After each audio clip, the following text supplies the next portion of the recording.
안녕하세요. 광세주인입니다.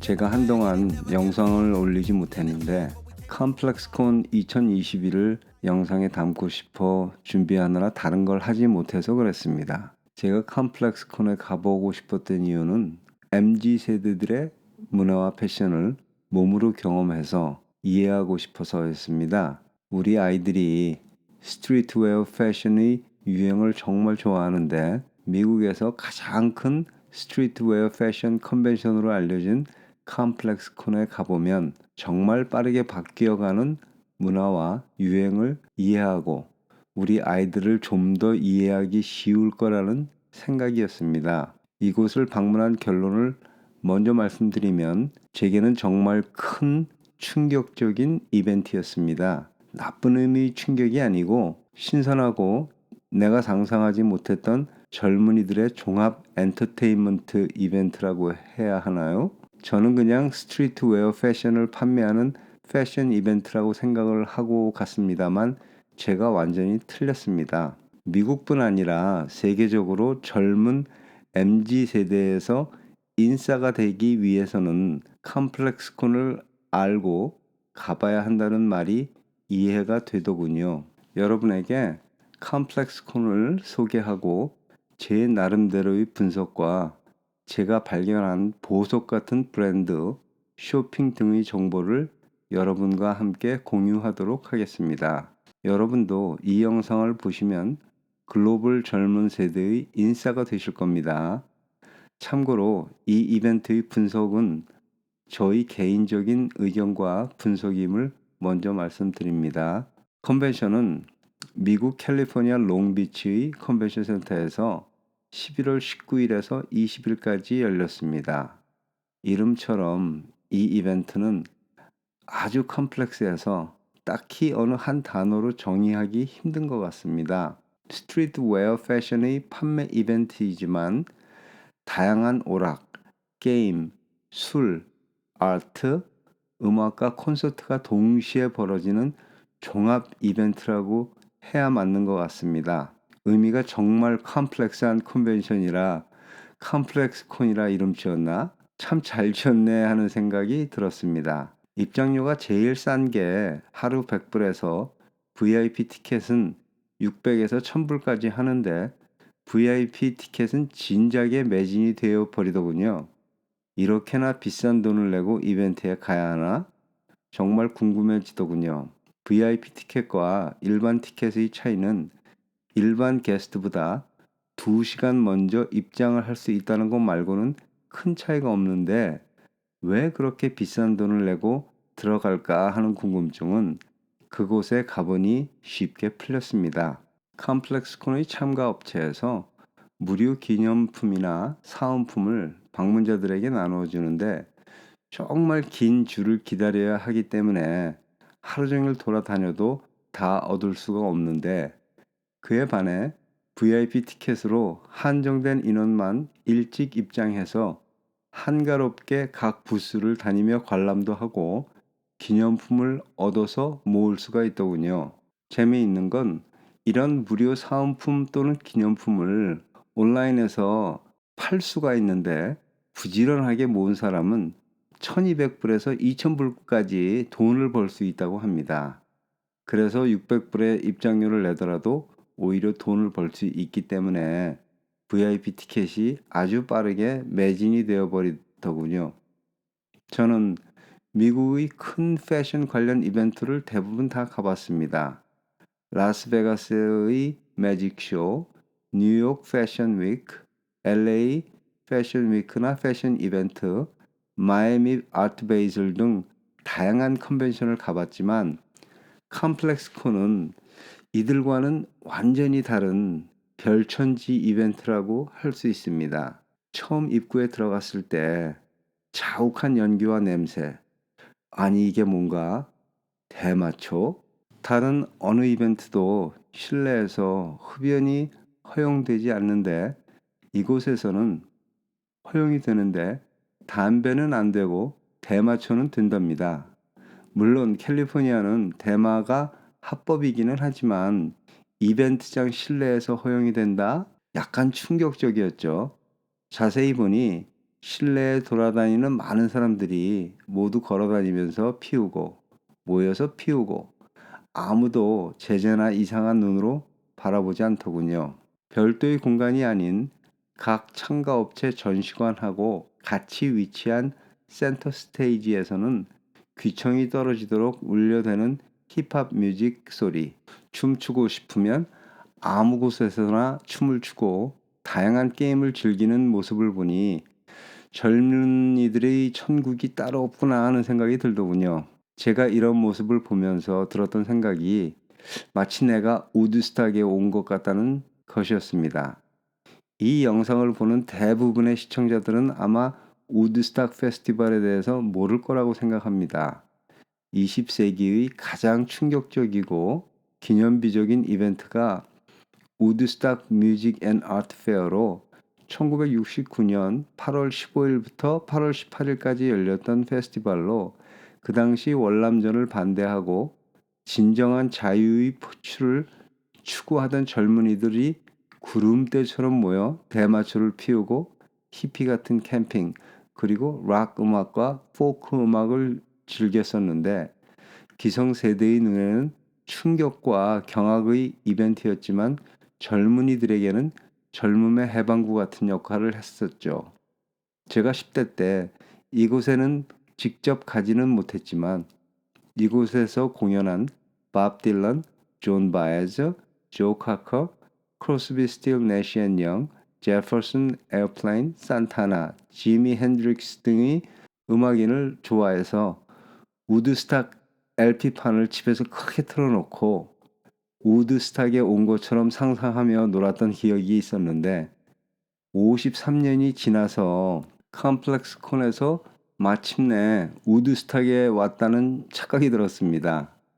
20세기의 히피 문화와 락과 포크 음악이 21세기에 힙합 음악과 스트릿웨어 패션으로 변해 다시 우드스탁이 컴플렉스 콘 모습으로 나한테 찾아온 것 같다는 생각이 아주 많이 들더군요. 그럼 제가 관심을 많이 가졌던 패션에 관해서 이야기를 해보도록 하겠습니다. 원래 스트릿웨어 패션은 뉴욕의 스케이트보더 문화에서 시작되었고 캘리포니아의 서퍼 문화가 합해지면서 발전을 해온 거죠. 유명한 수프림, 스터시 같은 업체들도 그렇게 시작이 되었고요. 블랭크 티셔츠에 프린트를 해서 팔기 시작해서 유행을 해왔기에 진입 장벽은 높지 않고 지금도 많은 업체나 개인들이 이쪽에 뛰어들고 있다고 할 수 있습니다만 그래도 무언가 자신들이 아이덴티티나 특별한 디자인을 가지고 있어야 성공할 수 있다는 생각이 드는데요. 제가 이번 컴플렉스콘을 보고 느낀 점은 참가 업체의 3분의 1은 대기업과 이미 성공한 업체, 3분의 1은 현재 명성을 쌓아가고 있는 업체, 그리고 나머지 3분의 1은 새로 시작해서 이 이벤트가 자신들을 알리는 기회라고 생각하는 업체, 이렇게 구성되는 것 같습니다. 대부분의 업체들은 예전 우드스탁에서 이름을 알린 가수들이 엄청 유명해진 것처럼 컴플렉스콘을 통해 최고 위치 업체가 되기 위한 지름길로 이용하고 싶지 않나 하는 생각이 들었습니다. 패션의 품질과 디자인은 패션 쪽의 일을 해왔던 내 안목으로는 약간 실망이었다고 해야 하나? 품질이나 디자인이 눈에 들어오는 업체는 전체의 5% 정도밖에는 안 되었던 것 같습니다. 각 전시관에는 투자를 많이 해서 멋있게 꾸며 놓았는데 패션 제품은 전시관 장식에 비해 참 많이 떨어진다는 생각이 드는 업체들이 대부분이었습니다. 그런데 그 생각도 어찌 보면 요즘 MZ세대의 트렌드를 이해하지 못하는 나의 잘못된 생각일 수도 있을 것 같습니다. 요즘 세대의 인싸들은 옷의 품질과 디자인보다는 브랜드를 더 중하게 생각을 한다고 합니다. 또 매해 이 이벤트에 와서 물건을 산 후에 고이 모셔두다가 시간이 지나서 가격을 10배, 20배 비싸게 판매를 한다고 하니 내가 알고 있던 패션 비즈니스와는 정말 참 많이 달라진 것 같다는 생각이 들었습니다. 이 이벤트에는 유명 가수, 배우, 운동선수 같은 셀럽들이 아주 많이 오더군요. 제가 돌아다니면서 그냥 아무렇게나 영상을 촬영했는데 셀럽들이 나도 모르게 영상에 담기는 게 일상일 정도로 참 많은 유명인사가 방문을 합니다. G드래곤도 컴플렉스콘을 방문하기도 했습니다. G드래곤만 해도 참 조용하고 얌전하게 찾아와서 좋았는데 카니에 웨스트가 왔을 때는 이태원 사고가 이랬구나 하는 생각이 들 정도로 난리가 나더군요. 저도 찍으려다가 깔려 죽을 뻔했습니다. 쉽게 말해서 누군지 모르고 지나치는 많은 사람들이 유명한 셀럽이거나 패션 또는 연예계의 중요 인물들이라고 이야기해도 틀리지 않을 것 같더군요. 이번 이벤트의 크리에이티브 디렉터가 일본 사람이어서인지 일본 업체들이 정말 많이 참가했었고 한국 업체는 3군데 정도 참가한 것 같습니다. 힙합 뮤직이 미국에서 전 세계로 퍼져나갔고 이제 한국에서도 대세인 것처럼 스트리트 웨어 패션도 미국에서 점차 아시아 쪽으로 옮겨가지 않을까 하는 생각이 들었고 우리나라의 재능 있는 젊은이들이 한국 시장뿐 아니라 세계 시장의 개척을 위해서 이런 이벤트에 많이 참여를 했으면 좋겠다는 생각을 했습니다. 한국 업체 한 곳은 전시관을 꾸미는데 투자를 많이 해서 많은 사람들이 방문을 했고 다른 한 곳은 반가운 얼굴인 라미란 씨가 반겨주었는데 라미란 씨 초상권은 지불한 건지 궁금하더군요. 이벤트에서 판매하는 물건은 옷과 운동화 같은 패션 용품뿐 아니라 각종 그림, 피규어 같은 아트 작품들도 많이 판매가 됩니다. 몇십 불의 티셔츠부터 몇만 불의 아트들이 불티나게 팔리는 걸 보면 참 돈 많은 사람들이 많구나 하는 생각을 했습니다. 제가 이틀을 헤매고 다니다가 보석 같은 브랜드 하나를 발견을 했는데요. 크리스 파이렛이라는 사람의 제품인데요. 워싱턴 DC 출신의 벽화로 유명한 아티스트로 시작한 패션 브랜드인데 유명 명품 업체와 협업도 많이 했고 워싱턴 위저드 농구팀의 옷도 디자인하고 스티브 잡스 부인의 회사인 XQ와도 다양한 협업을 하는 정말 재능 있는 사람의 제품입니다. 이 사람의 별칭이 플로리스트라고 불린다는데 이 사람의 제품을 보니 왜 그렇게 불리는지 금방 알겠더군요. 옷의 품질도 다른 것과 달리 훌륭하고 디자인도 유니크한 디자인의 색감이 마음에 들어서 그 사람의 신발, 스웨터, 크루넥, 티셔츠 등등등등 무려 2,550브러치를 구입해 버렸습니다. 물건을 보고는 아이들이 팔짝팔짝 뛰면서 좋아하더군요. 저는 물건이 마음에 들어 구입을 하였는데 그 이후에 보니까 영화배우나 가수들이 참 많이 사간 것 같더군요. 특히 컴플렉스콘 콘서트의 공연 메인 아티스트인 코닥 블랙이라는 래퍼가 공연에 크리스 파이렛의 운동화와 옷을 입고 공연을 해서 이후 온라인 주문이 난리가 났다고 하네요. 좋은 물건을 평가하는 눈은 다 같구나 하는 생각도 들고 내가 아직 보는 눈이 바닥이 되진 않았구나 하는 생각도 들어서 나름 흐뭇했습니다. 한국에서 문제가 가끔 되는 셀럽이 홍보해 준다고 무료로 달라고 하는 일은 이곳에 없더군요. 유명인들도 모두 다 제값을 주고 사가지고 갔다고 합니다.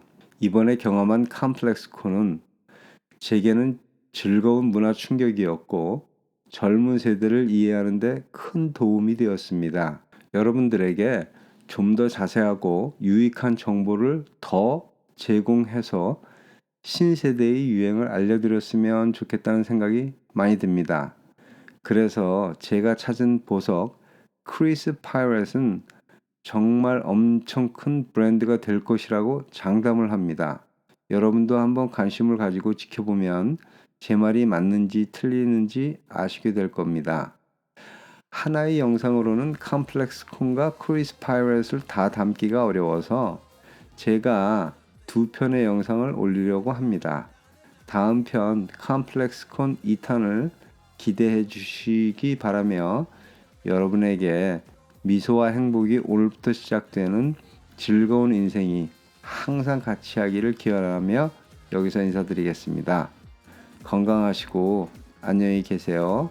그러면 빠른 시간 내에 2탄을 올리겠습니다.